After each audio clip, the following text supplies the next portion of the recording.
Kok nggih banter nggih?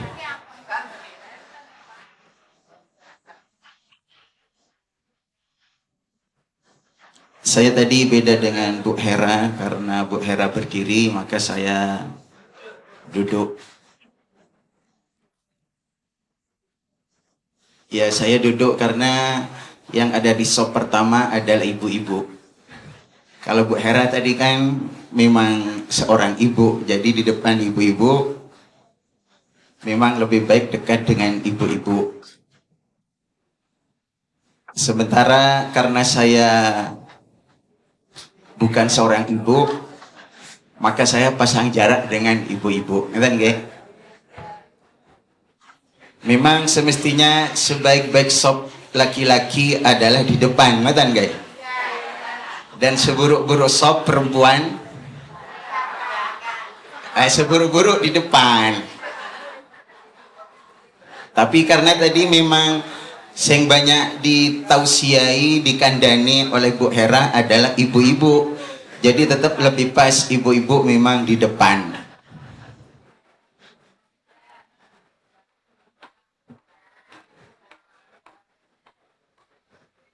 Karena penjelasannya sudah sangat panjang lebar terkait dengan kurikulum kehidupan. Jadi umpama saya sekarang bicara terus bicara sing pundi niki saya nih. Tapi intinya topiknya tadi adalah ketahanan ya, berkait dengan ketahanan. Sedangkan kajian jenengan selama ini buku yang dikaji memang adalah buku ketahanan. Jenengan masih ingat judul bukunya napa? Hisnul Muslim. Hisnul Muslim itu adalah perisai benteng seorang muslim. Berarti ketahanan atau antibodi seorang muslim itu sudah dijelaskan di dalam kitab Hisnul Muslim. Memang Bapak Ibu, yang tertulis di dalam yang disampaikan oleh Bu Hera ini benar-benar dapat menyadarkan kita semua bahwa sesungguhnya memang selama ini seolah-olah ada keterpisahan antara orang yang ngaji dengan orang yang tidak ngaji, seolah-olah berjalan sendiri-sendiri. Sedangkan Allah Subhanahu wa taala memang berfirman, "Qu anfusakum wa ahlikum nara." Jagalah diri kalian dan keluarga kalian dari api neraka. Kalau orang-orang yang sudah ngaji, insya Allah baik. Tetapi yang dijamin baik itu ketika di pengajian. Apa kemudian kalau ketika sudah sampai di rumah juga dijamin baik?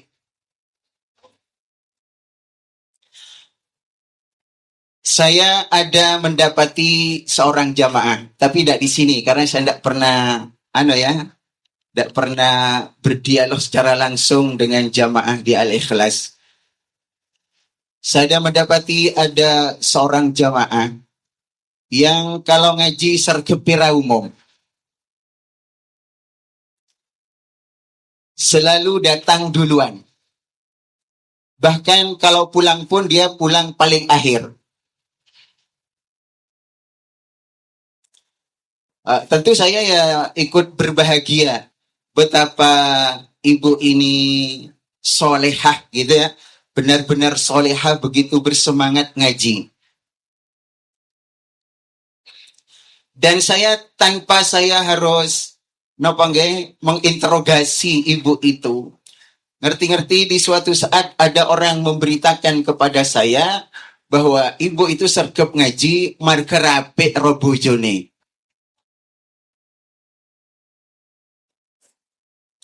Berarti ada orang berangkat ngaji ku marga ngelungane omai. Napa? Ngelungane. Ya, ngelungane rumahnya. Tapi tidak ada di sini lah Bu, terus terang bukan di sini.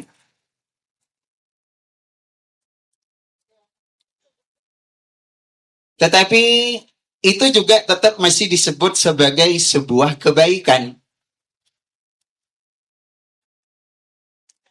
Karena kalau kemudian kita mendengar fakta dan data yang juga tadi sudah diungkapkan oleh Bu Hera, betapa banyak orang yang ketika dia punya problem-problem, kemudian pelariannya pada hal-hal yang bukan menyelesaikan problem, tetapi untuk menambah problem.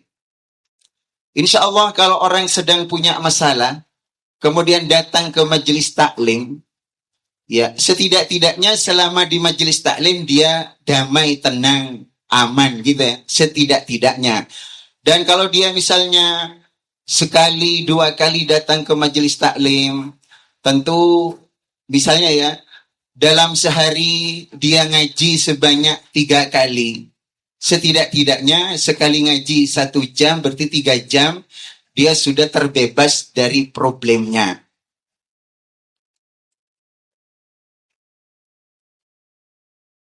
Bapak Ibu rahimani wa rahimakumullah, a'azzani Allah wa iyyakum ajma'in. Meskipun juga ada beberapa sebab yang lain. Jadi kalau disebutkan tadi ya, dalam sehari perceraian dengan pernikahan itu ada pada di tahun-tahun tertentu ada fakta yang menyebutkan 1:5 sampai gitu ya. Jadi dalam satu hari itu yang menikah cuma 1 orang, tapi yang bercerai 5 orang. Kemudian perceraian tadi datanya adalah terjadi karena khulu. Khulu berarti yang menggugat cerai itu adalah istri. Bisa jadi istri ya disebut khulu itu. Jadi kasus terbanyaknya memang adalah istri yang menuntut untuk bercerai. Memang benar kasusnya banyak istri yang menuntut atau yang minta cerai. Namun dari beberapa data yang juga saya tahu, beberapa orang yang datang ke saya itu kalau konsultasi tentang pernikahan, di mana dia ingin ingin untuk bercerai, itu kalau versi seorang istri karena dia memang dizalimi oleh suaminya. Jadi tidak semata-mata karena perempuan zaman sekarang semakin geleleng, bukan gitu ya. Tapi memang juga banyak faktanya, banyak juga kaum laki-laki yang menjadi bengis atau menjadi kejam terhadap istrinya. Lah kenapa seorang suami kadang menjadi kejam terhadap istrinya? Itu juga banyak faktor lagi.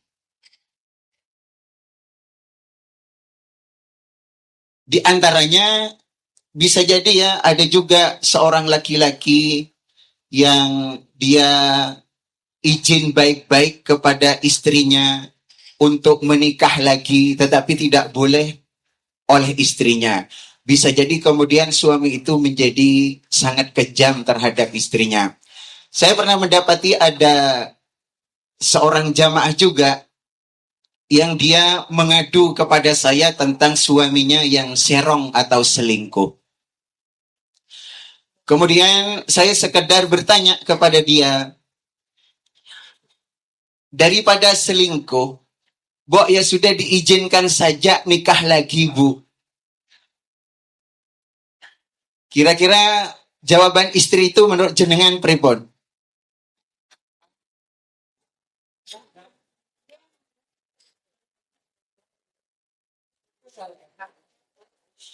Langkai dulu mayatku, mana terusan.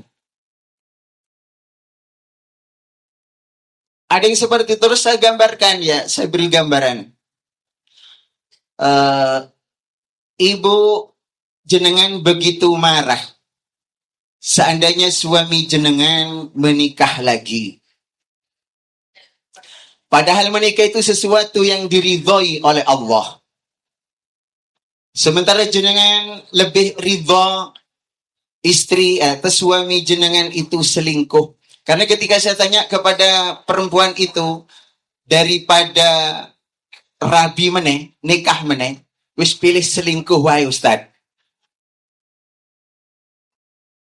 Coba gitu ya. Jadi daripada saya dimadu, lebih baik suami saya serong ning rasa digo mulih nang omah kene. Ini semua problem di zaman di mana saat ini kita sedang hidup. Seorang istri cuma punya problem, seorang laki-laki juga punya problem.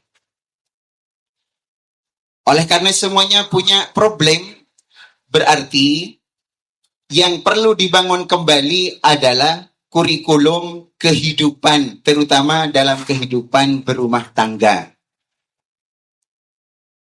Jadi kita itu perlu meriset kembali ya, diriset kembali sesungguhnya kurikulum kehidupan kita selama ini itu seperti apa? Mau diarahkan kemana hidup kita? Kemudian harus dipertegas lagi tujuan kita itu kemana? Maka sesungguhnya semua problem yang sudah disebutkan dari Bu Hera tadi, dari awal sampai akhir, itu sungguhnya sudah dikumpulkan oleh Allah di surat Al-Asr ya. InsyaAllah Bapak Ibu semuanya hafal surat Al-Asr. Monggo kita waos sarengan. A'udzu billahi minasyaitonir rajim. Bismillahirrahmanirrahim. Wal 'asr. Maka yang membuat manusia celaka itu hakikatnya adalah waktu.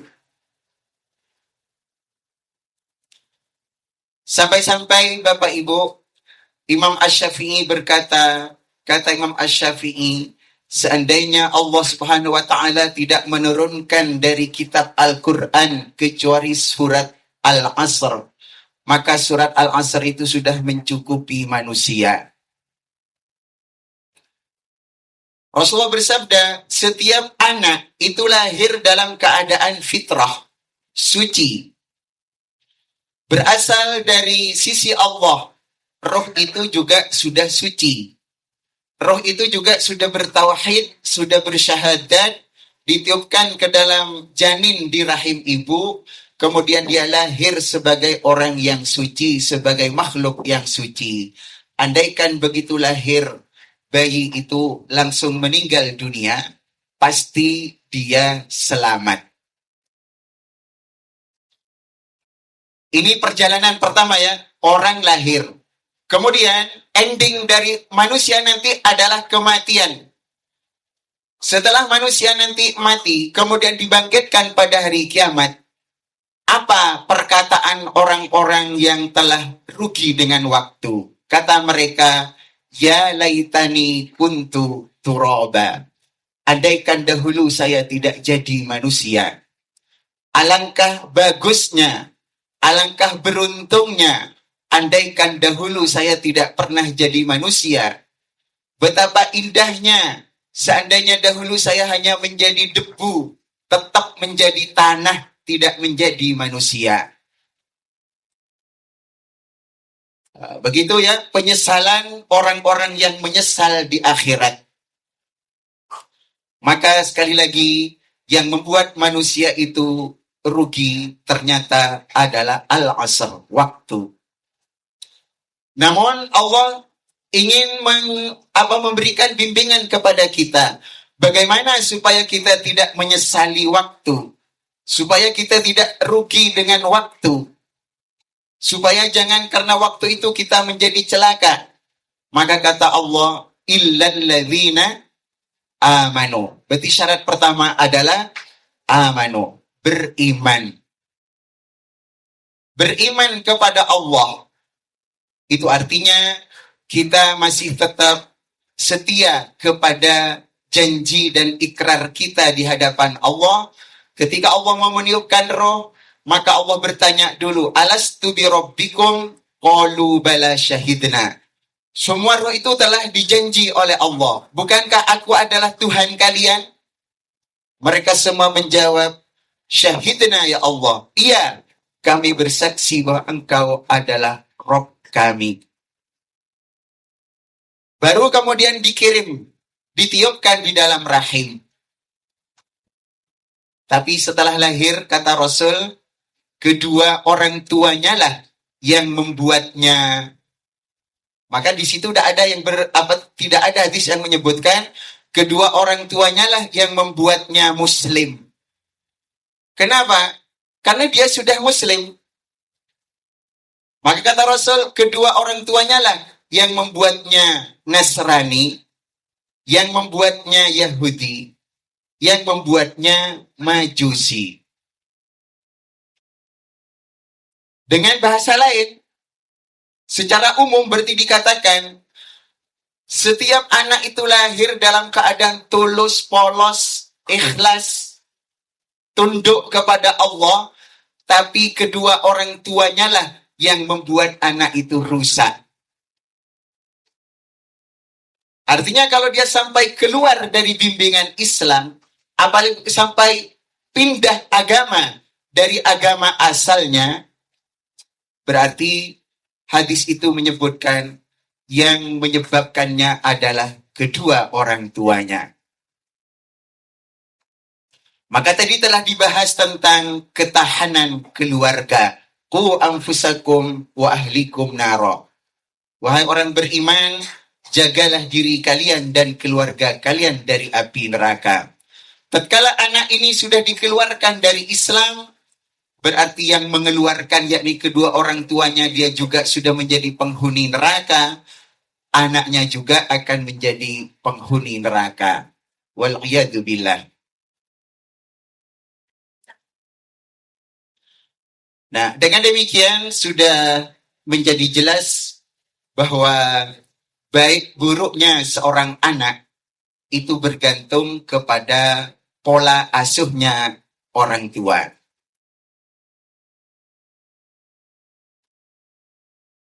Oleh karena itu memang tentu background orang tua itu bermacam-macam. Dengan ima background pendidikan, ima background kemasyarakatannya, atau background keluarganya, itu juga nanti akan membangun sebuah pemahaman. Jadi kalau misalnya saya contohkan, saya ini hidup di lingkungan Madura, di keluarga saya itu semuanya di pesantren. Sementara bapak saya punya doktrin, nek orang nang pesantren rasa sekolah wae. Pilih tak ulang wae nang omah. Maka sejak kecil saya tidak punya pilihan sekolah kecuali ke pesantren. Meskipun memang kemudian kalau dilihat dari berbagai disiplin ilmu, bisa jadi orang tua seperti itu bisa dianggap salah. Sebenarnya Bapak dan Ibu, kita memang wajib memberikan kebebasan kepada anak-anak, tapi terkait agama dan tuntunan agama, maka orang tua itu adalah sebagai ro'in. Ro'in itu adalah pemimpin.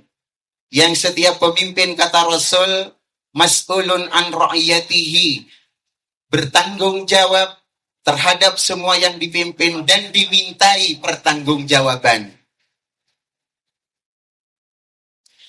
Ketika ada seorang anak masuk neraka, na'udzubillah, maka anak itu juga bisa menuntut di hadapan Allah pada hari kiamat. Mungkin kedua orang tuanya masuk surga, tetapi ada orang yang bisa gagal masuk surga karena dituntut oleh anaknya. Kenapa dituntut? Anak itu masuk neraka, dia menuntut di hadapan Allah.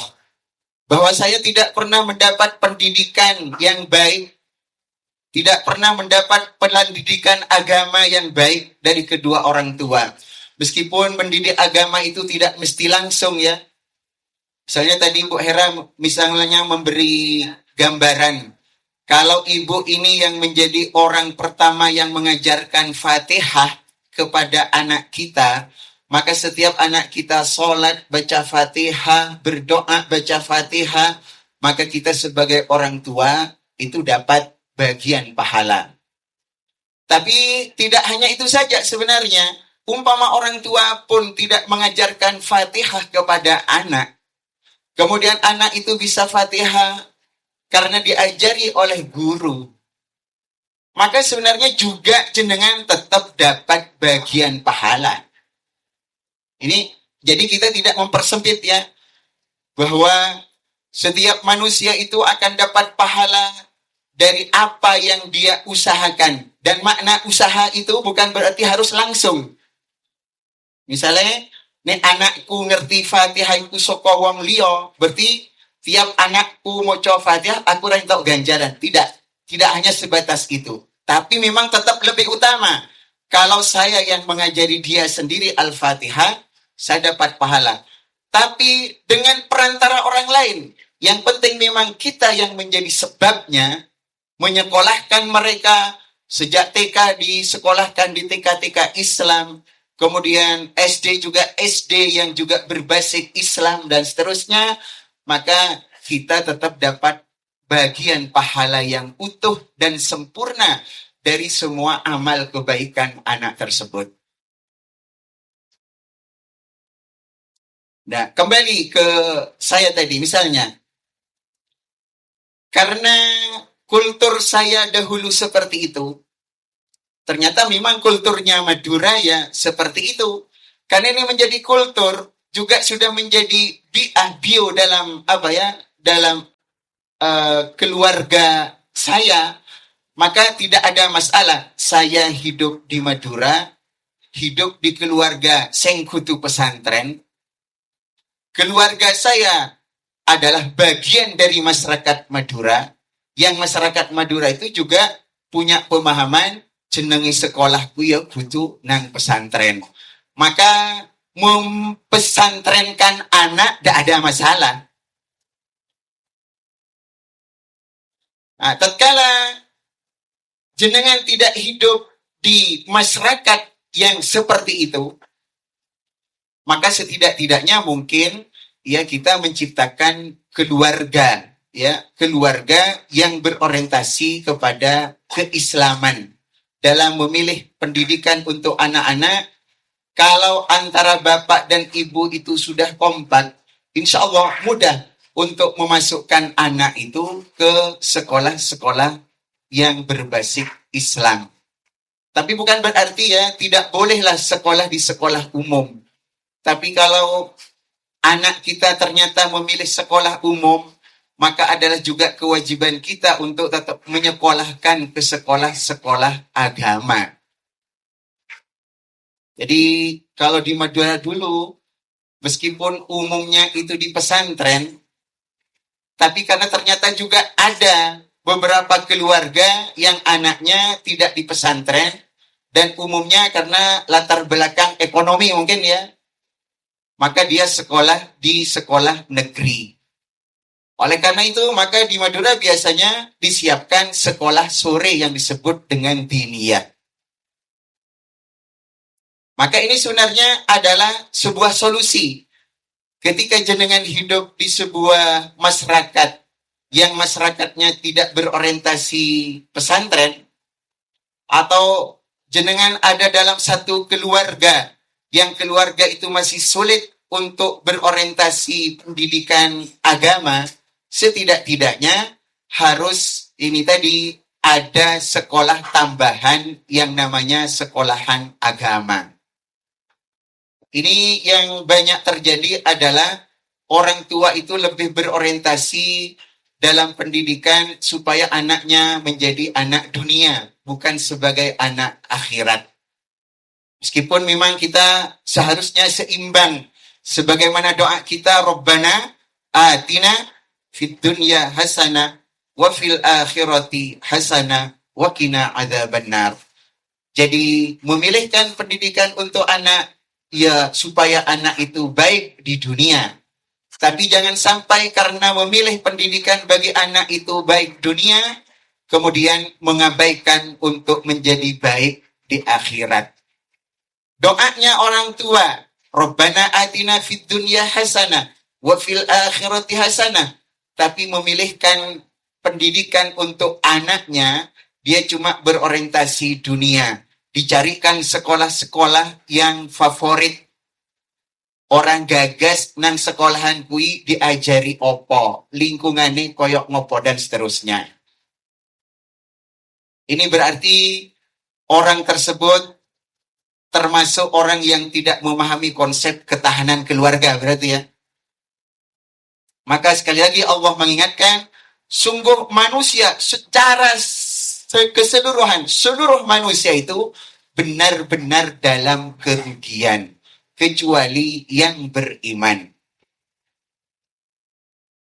Maka iman ini harus selalu pertama dan selalu diutamakan. Harus selalu dipertahankan. Tapi Allah mengingatkan, menjadi orang beriman itu saja tidak cukup. Manusia itu tetap benar-benar dalam kerugian sampai mereka ini beramal soleh. Beramal soleh. Jadi betapa banyak orang yang beriman, tatkala dia tidak beramal soleh, bisa jadi iman itu cuma sebatas pengakuan. Aku seorang muslim, aku seorang mukmin. Maka keislaman itu ditolak oleh Allah.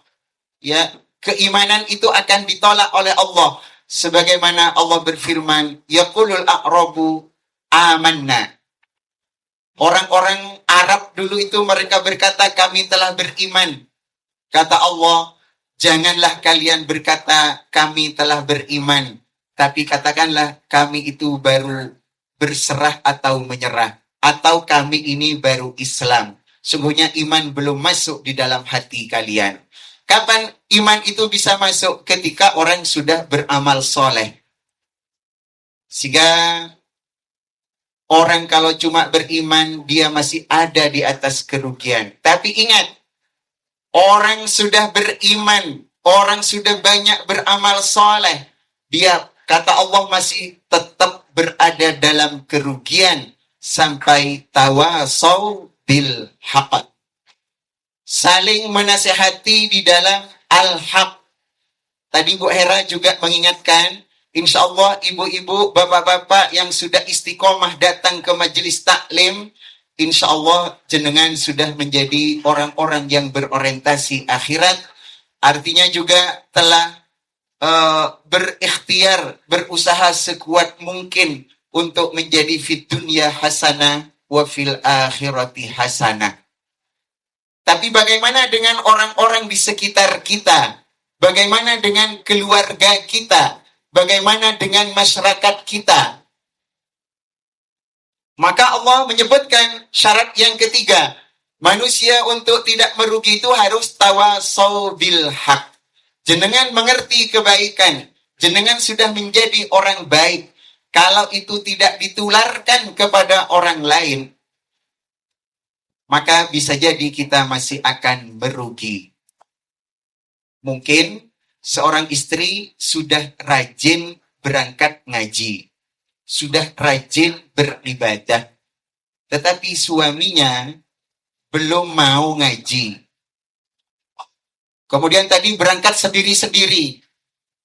Ya, memang ya Ibu kadang, jadi saya sudah ngajak bola bali Ustaz, tapi tetap tidak mau. Itu berarti jenengan yang ngajak masih kurang apa okay?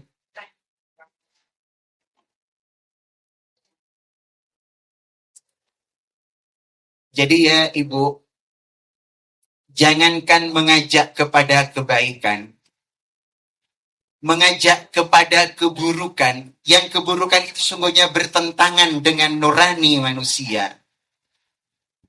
Kalau orang itu diajak terus-menerus, itu pasti akan mau juga. Nyon sewu, misalnya di sebuah masyarakat sing di situ banyak orang mendem.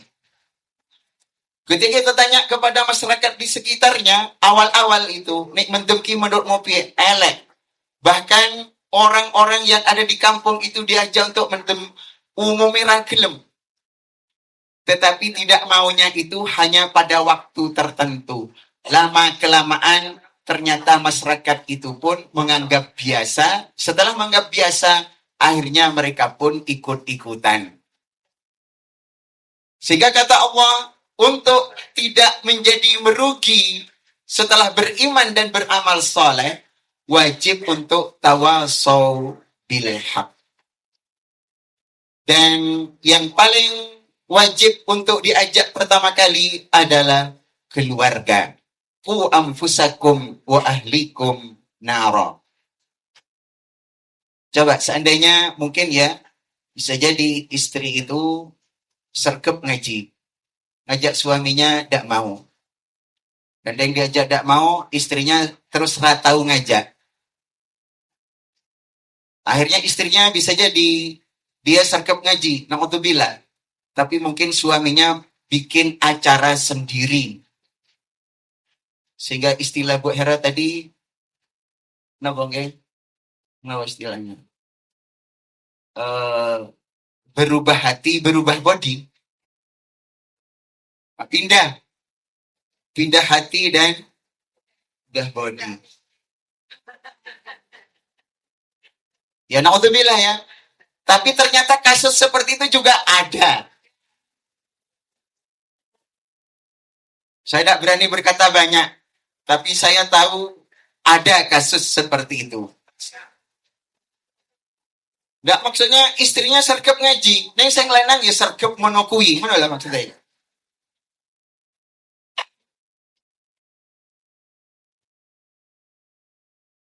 Oleh karena itu tidak cukup menjadi soleh pribadi, secara pribadi. Memang ya sangat mudah lah untuk mensolehkan pribadi itu masih lebih mudah daripada mensolehkan keluarga atau apalagi mensolehkan masyarakat. Wes butuh awake dhewe mangkat nang masjid, semangkat. Perkara wong-wong wis rasa diurus. Wong kabeh somben ya dimintai pertanggungjawabane dewe-dewe. Kan kadang gini begitu ya. Itu adalah bagian dari bisikan setan sebenarnya. Orang itu kalau di sebuah kampung misalnya, di dalam keluarga lah, dalam satu keluarga. Ketika seorang bapak cuma soleh sendiri, atau seorang istri cuma soleh sendiri, sementara suaminya dan anak-anaknya tidak ada usaha untuk disolehkan, maka kesolehan istri itu bisa jadi tidak bertahan lama. Karena yang namanya kemaksiatan itu juga akan selalu membuat organisasi. Sebagaimana kebaikan juga akan membuat organisasi. Ketika seorang bapak belum mau beramal soleh, istrinya rajin telah beramal soleh, kemudian bapak itu ajak-ajak anaknya untuk juga tidak tiru-tiru ibunya. Lama-kelamaan ibu itu hanya bersendirian dalam kesolehan di rumah tangga tersebut. Maka lama-kelamaan sulit bagi ibu itu untuk mempertahankan kesolehan. Bisa jadi malah dicemooh oleh suami sendiri. Kowe ketoke ngaji.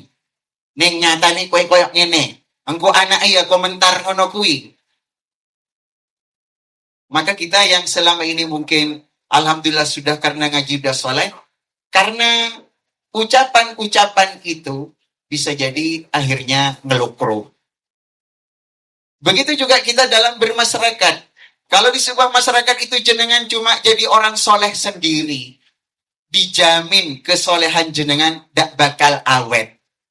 Pilihannya dua, ima jenengan katut dengan kebiasaan buruk masyarakat, atau kemungkinan kedua, jenengan harus semingkir dari kampung tersebut. Sehingga begitulah pesan Allah, wa tawasau bil haq. Semaksimal mungkin, sebisa mungkin. Dan kita tetap belajar ya kepada apa yang diberitakan oleh Allah, bahwa sekeras-kerasnya sesuatu ya, wa inna minha lama yatafajjaru minhul anhar. Jadi sekeras-kerasnya batu, ada batu itu yang dipecah oleh sungai-sungai. Sebagaimana juga sekeras-kerasnya batu, ada juga batu yang dilubangi oleh air. Ketika air itu menetes terus-menerus, meskipun setetes demi setetes. Bahkan ada satu asar yang menyebutkan dulu Ibnu Hajar al-Asqalani itu termasuk orang yang bodoh. Sehingga dia kemudian berputus asa dari menuntut ilmu. Maka dia pun menyendiri. Dalam keadaan dia menyendiri, dia kemudian duduk di sebuah kali, di tepi kali. Dan dia melihat ternyata di tepi kali itu ada air yang selalu menetes. Dan di bawah tetesan air itu ada batu. Dan batu itu ternyata berlubang. Dari itu kemudian dia mengambil ibrah. Sekeras-kerasnya benda, kalau ditetesi terus, maka dia juga akan menjadi berlubang. Begitu juga sekeras-kerasnya tetangga kita atau masyarakat kita, ya, atau masyarakat kita, kalau kita selalu saja mengajak mereka, ajak-ajak, karena memang yang disebut oleh Allah orang yang beruntung itu sukses, beruntung, wa ulaika humul muflihun, yaitu apa kata Allah? Wal takum minkum ummatu yad'una ilal khairi wa ya'muruna bil ma'rufi wa yanhauna 'anil munkar. Hendaklah sebagian dari kalian itu ada kaum yang selalu mengajak manusia kepada yang ma'ruf, mencegah kepada yang mungkar. Ulaika humul muflihun. Mereka itulah orang-orang yang beruntung. Maka kesuksesan seorang muslim, supaya sukses dunia sampai akhirat, itu harus ada amar ma'ruf nahi mungkar. Bahasanya di surat Al-Asr tadi, tawasau bil haq. Tapi memang tidak enak tawasau bil haq itu. Memang lebih enak jadi soleh, ya, menjadi soleh sendiri. Artinya menciptakan kesolehan sendiri itu lebih nyaman daripada mensolehkan lingkungan. Bahkan juga mensolehkan keluarga. Sehingga peringatan Allah pada syarat keempat, wa tawasau bil haqqi wa tawasau bis sabr.